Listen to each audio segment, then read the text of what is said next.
halkan fadhi iyo go'aan maxkamadeed ayaa maanta lagu gooyey waxaana eedaysano ka ahaa xidigle cabdinaasir daa'uud sheekh xasan oo dilay taliyihiisii ururka dhamme cabdi maxamed axmed hurdaaye bishii tagtay ee Sebtembar 29keedii sannadan 2022. waxaa lagugu eedeynayaa dembiga ah dil kas ah iyo dhaawac culus kadib markii aad si bareer ah u dishay marxuum Ekis Dhamme Xooga Cabdi Maxamed Axmed oo ahaa taliyihii ururka 59aad ee gaadiidka xoogga dalka Soomaaliyeed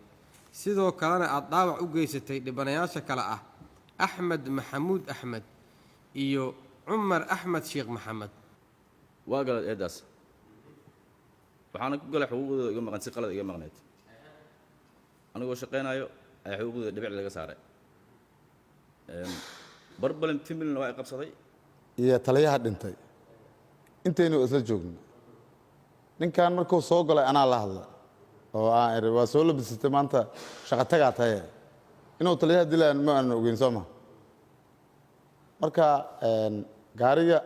gaari taayiro laga dejinaya meesha taagnaa gaarigii anaa dul saarnaa cabdi gacal iyo waxaa hoos joogay ninka la yidhaha maslax gaariga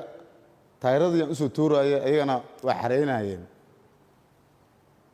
ninka xabadda halkan uga dhacdana wuu ka tirinayay guduhu ku jiray waxbuu xisaabayay qolku ku dhex jira marka xabadaan maqla gaariga kabiinka taliyaha waxaa iga aadan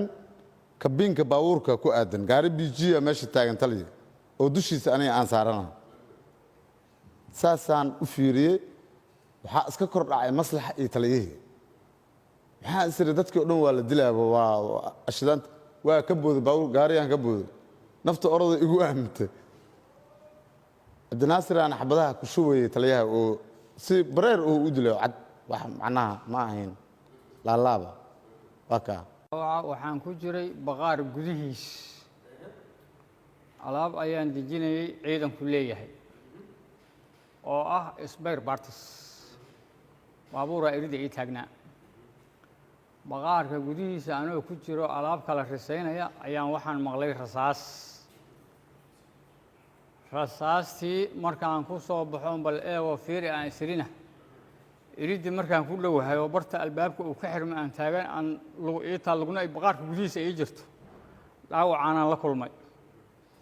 waxa kale oo ku xigay goobta ku dhacay xabadda oo ku yaal stoorkii gaadiidka oo ka soo baxay oo ku dhaawacmay sargaalkii iyo sargaaxyeenkii xabadda kale oo ku sii dhuftay xaggaas saddex baalato ku siriday goobta ku dhacay taliya ururkii dana ku siriday baalato kale dhulka ka saddex baalatodii baalato kale ku siriday darbiga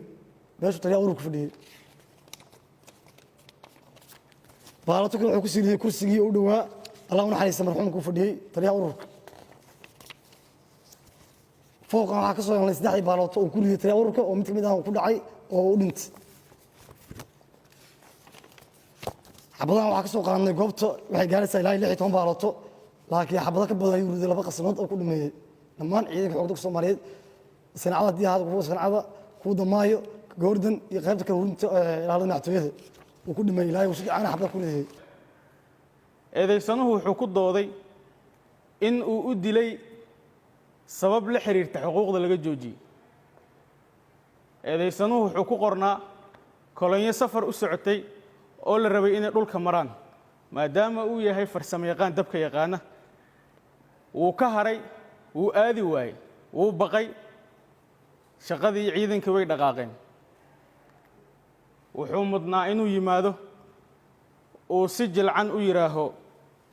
xuquuqdeeda hal igu fasaxo badalkeed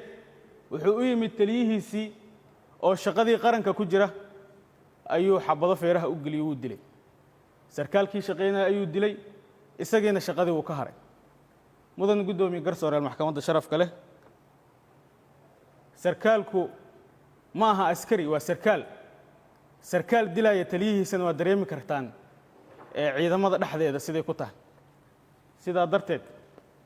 maxkamadda sharafka leh waxaan ka codsanayaa inay ku xukunto dil toogasho oo ah qisaastii marxuum Ekis Dhamme Xooga Cabdi Maxamed Axmed oo ahaa taliyihii ururka 59aad gaadiidka xoogga dalka Soomaaliyeed. weliba maxkamadda waxaan si gooni ah uga codsanayaa inay si dhaqsiyaha loogu fuliyo xukunkaas si ay mar dambe aysan u dhicin in uu sarkaal dilo taliyihiisa. maxkamadda waa maasanta eedeysanuhu uu qirtay dembigaasi ama falkaasi dilka inuu geystay. qirashada dembiga waxay ka mid tahay waxyaabaha seefaalaha dembiga fududeeya ay ka mid tahay. mudane gudoomiye garsoore maxkamadda sharafta leh maadaama sarkaalkani uu ku furnaa family problem oo dhibaato ay haysatay maxkamaddina uusan jawaab wareerin uu yiri dembigaasi eedaasi la jeediyay ee lagu eedeynayo ana galay. qirashada dembiga waxay ka mid tahay waxyaabaha dembiga fududeeya. sidaas darteed mudane gudoomiye garsoore maxkamadda sharafta leh waxaan codsanayaa eedeysanahan aan qareenka u ahay inay u fiiriso sifaalaha dembiga fududeeya. maxkamaddu waa maasan tahay. in toogashan diyaaraan u ah mag inaan baxsan diyaaraan u ah labada diyaaraan u ah dood dheer kadib maxkamadda oo cugsanaysa qiraalka eedeysanaha uu ku sheegay maxkamadda horteeda in uu dilay taliyihiisa iyo maragga goobjoogga ahaa oo goobjoogga ka ahaa dhacdada dilka ah oo caddeeyey in uu kas u dilay